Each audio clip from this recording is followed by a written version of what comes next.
শিকার করার জন্য এই জঙ্গলে আগমন করবো।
দেখে যেন তোমায় মনে হচ্ছে পূর্ণিমার চাঁদ। আজ আমি জঙ্গলে ঘুরে ঘুরে কোথাও কোনো শিকার পাইনি, তাই এই কিছু পক্ষী শাবকদেরই আমি হত্যা করেছি। ওরে দুষ্ট শিকারী, এইভাবে নিশ্চয় পক্ষী শাবকদের একটি নয় দুটি নয়, তুমি সাতটি পক্ষী শাবকদের হত্যা করলে এটি তোমার পাপ হলো না? পাপ সুন্দরী নারী, আমি পাপ পুণ্য জানি না, পাপ পুণ্য বুঝি না। তুমি শুনে যাও দুষ্ট শিকারী, আজ আমায় অবজ্ঞা করে তুই চিনতে পারলি না। আমার সম্মুখে বড় সাতটি পক্ষী শাবকদের অকারণে হত্যা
মাতৃপত্নী যাবকে হত্যা করার কারণে আমায় অভিশাপ দিয়ে গেল।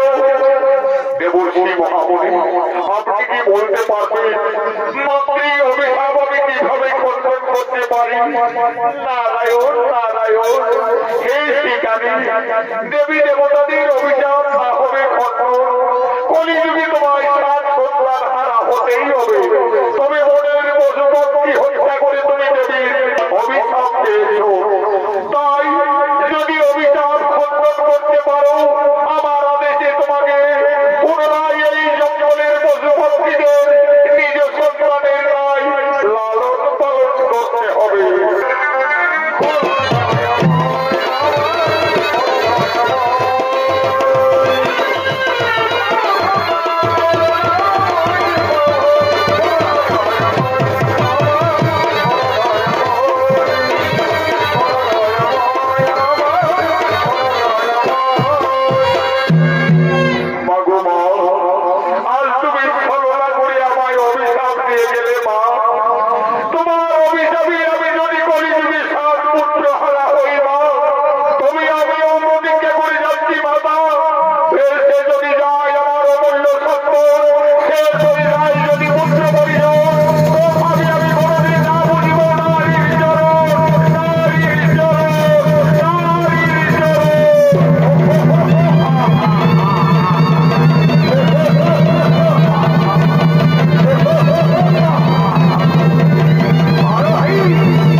করছে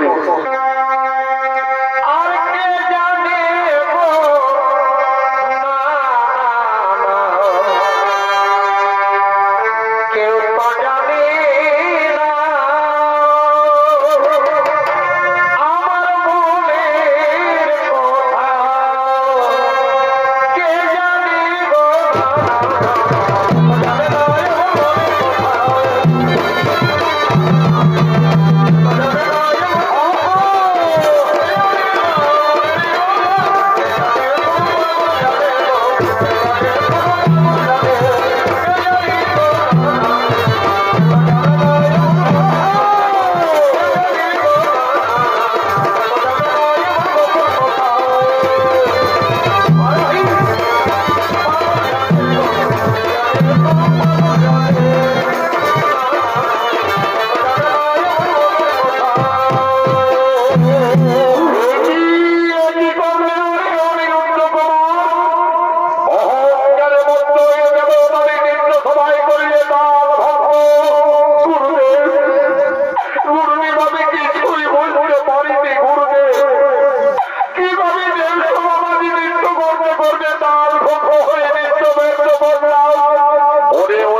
রুদ্র সিতারি মা দুর্গার অভিশাপে শক্তি ভক্তি সাবকের হত্যা করার কারণে কলিযুগে চাঁদ সদাগর রূপে আগমন করেছে।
সখী বসে আছে।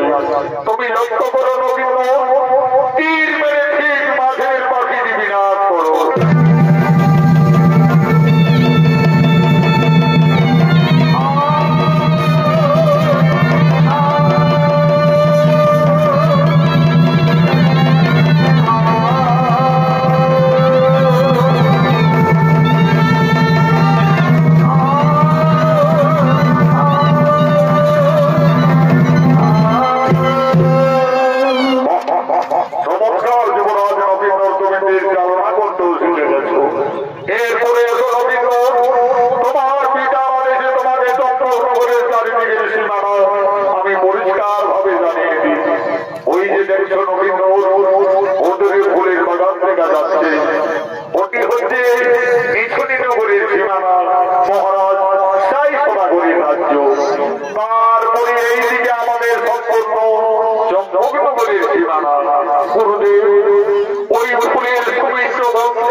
একেবারে সারা জঙ্গল আকুল করে তুলেছে।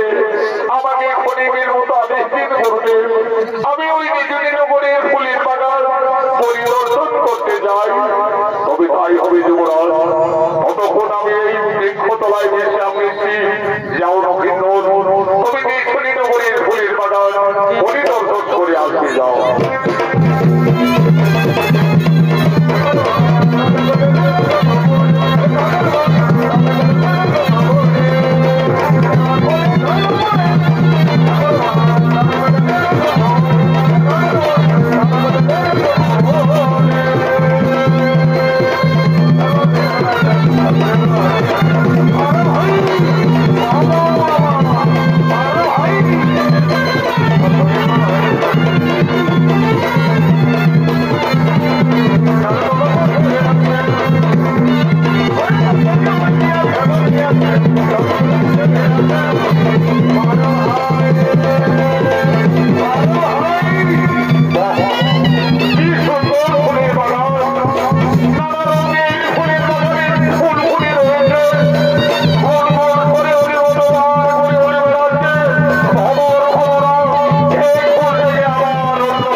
আজ মা বেহুলা ফুলের বাগানে নৃত্য করার জন্য, খেলা করার জন্য আগমন করছে।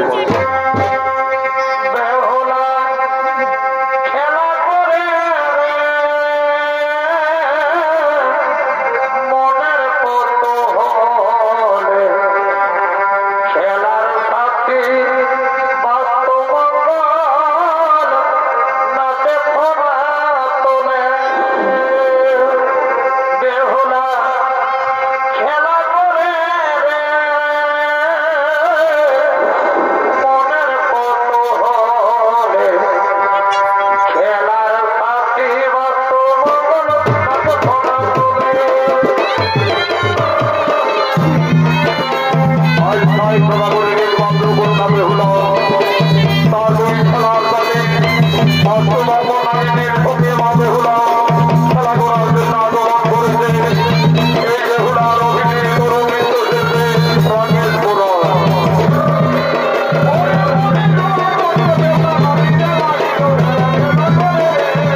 যাচ্ছে।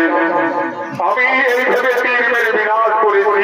তুমি জানো না আমার পিতা রাজ্যে সর্বহত্যা দিয়েছে, আর যদি কেউ সর্বহত্যা করে তার শাস্তি ওই প্রাণদণ্ড। তাহলে আমার কিন্তু ওই কন্যাকে দেখে আমার যেন কেমন মনে হচ্ছে, সে যেন আমার কতদিনের পরিচয়, আমার যেন সে জন্ম জন্মান্তরের সাথী। প্রথম দর্শনে সে আমার মনোবাদ করিল।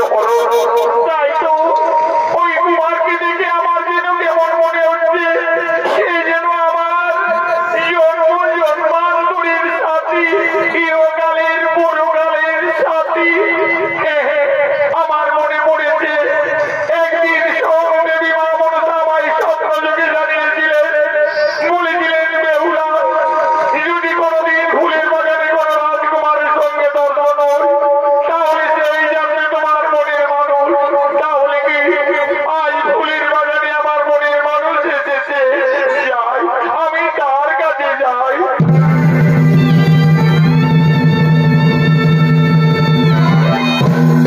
এটি করলে কন্যা এক সর্বহত্যাকারী অপরাধীর গলায় এইভাবে না জেনে না বুঝে তুমি আমার গলায় ফুলের মালা পরিয়ে দিলে। কুমার আমাকে দেবী মা মনসা স্বপ্নযোগী সকলেই জানিয়েছে, বলেছিলেন বেহুলা যদি কোনোদিন ফুলের বাগানে কোনো অজানা রাজকুমারীর সঙ্গে দর্শন হয় তাহলে সেই জানবে তোমার মনের মানুষ। কুমার তুমি দাদাই ভুলে যাবে না তোমার পরিচয়। তাকে বলি বেহুলা এই যে দেবী দেবতাদের মিলন, প্রথম দর্শনে ফুলের বাগানে তুমি আমার মনোপ্রাণ পরিচয় করো। আমি চাঁদ সদাগরীর পুত্র নক্ষত্র, আমি যে তোমাদের ফুলের বাগানে এসে আমি তোমায় ভালোবেসে বেড়েছি বেহুলা।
পুরুলিয়া জেলার জঙ্গলমহল মেডেল প্রাপ্ত দুই তরুণীর রোমান্টিক জুটি আকাশ চন্দ্র মাহাতো ও রাকেশ পুরা।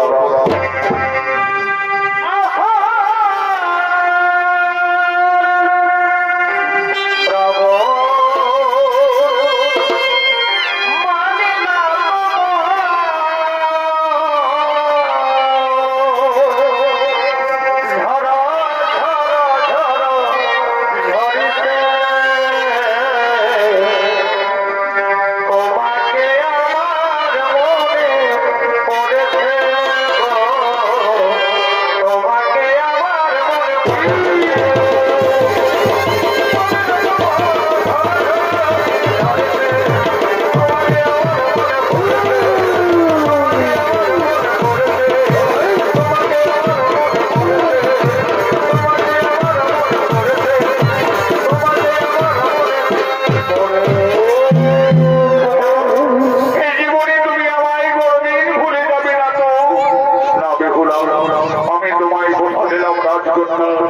এই জীবনে কোনদিন তোমায় আমি ভুলে বাঁচতে পারবো না কুমার। তোমায় কাছে পেয়ে আজ আমার আশা, আজ আমার স্বপ্ন সাধু বনে চলেছে কুমার।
আমি চম্পকনগরীর মহারাজ রামসভাগরের পুত্রনবীন।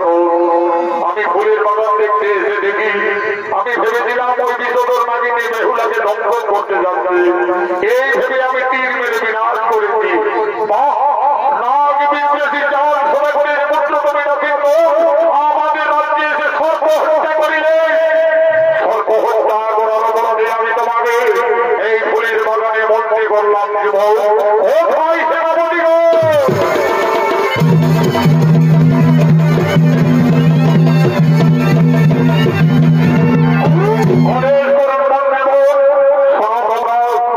এই সর্ব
কিন্তু লক্ষ্মীন্দর যে অপরাধীর অপরাধী আমার আইনে আমার বিচারে তার শাস্তি অবশ্যই মৃত্যুদণ্ড।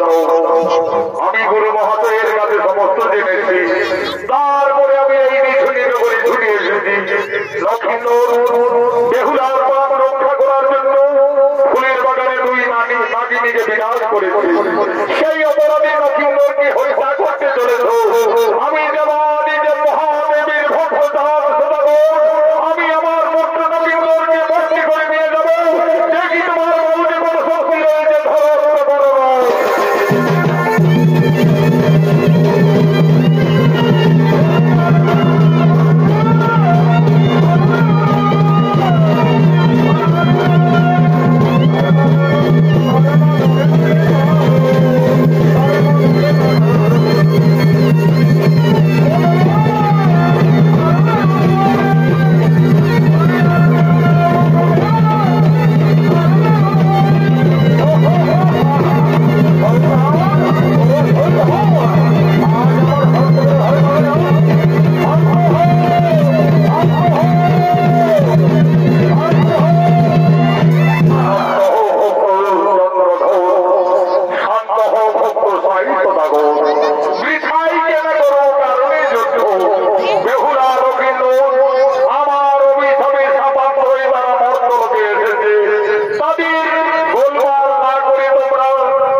তোমায় ডাকা হয়েছে।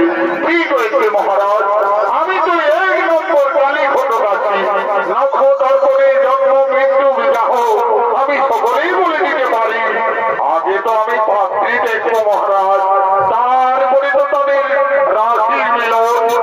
মহারাজ সাই সদাগর আপনার কন্যা বেহুলাকে সভাস্থলে আসার অনুমতি দিন। মা উর্মিলা বেহুলাকে নিয়ে একবার সভাস্থলে এসো মা।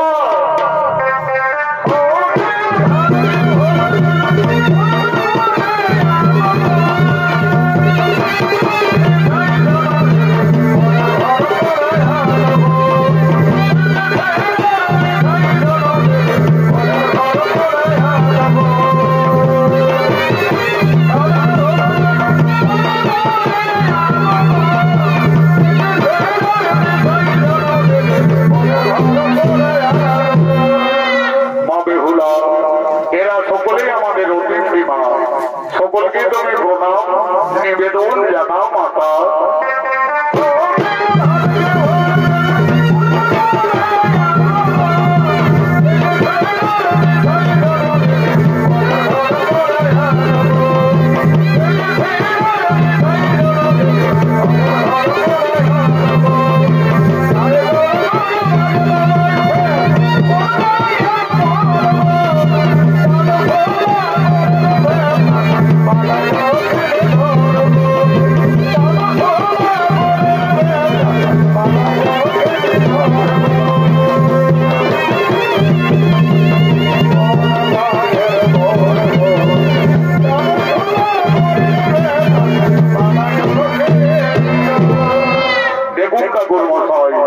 এই হলো আমার একমাত্র আদরের কন্যা। ঠিক আছে মহারাজ, আমি দেখছি। আচ্ছা মা, এইদিকে একটু এগিয়ে চলো তোমার। আচ্ছা মা, তোমার নাম কি? আমার নাম বেহুলা। তোমার নাম বেহুলা? আচ্ছা বেহুলা, তোমার পিতার নাম কি মা? ঠাকুর মশাই, আমার পিতার নাম সাই সদাগর। সাই সদাগরের কন্যা বেহুলা, চান সদাগরের পুত্র নবীন্দ্র, একেবারে মনে হচ্ছে রাজ মিল। আচ্ছা মা বেহুলা, এই সভাস্থলে আমি তোমায় করে একটি প্রশ্ন করব। যদি দিতে পারো সঠিক উত্তর, তাহলে আমি জানবো তুমি সতী সুলক্ষণা বেহুলা। আচ্ছা বলো দেখি মা বেহুলা, বাদ্যের মধ্যে কোন বাদ্য শ্রেষ্ঠ হইবা? আর পক্ষীর মধ্যেই বা কোন পক্ষী শ্রেষ্ঠ? আর অস্ত্রের মধ্যেই বা কোন অস্ত্র শ্রেষ্ঠ মা? ঠাকুর মশাই, আমি বেদ বেদান্তে গুরুমুখী যা জানি,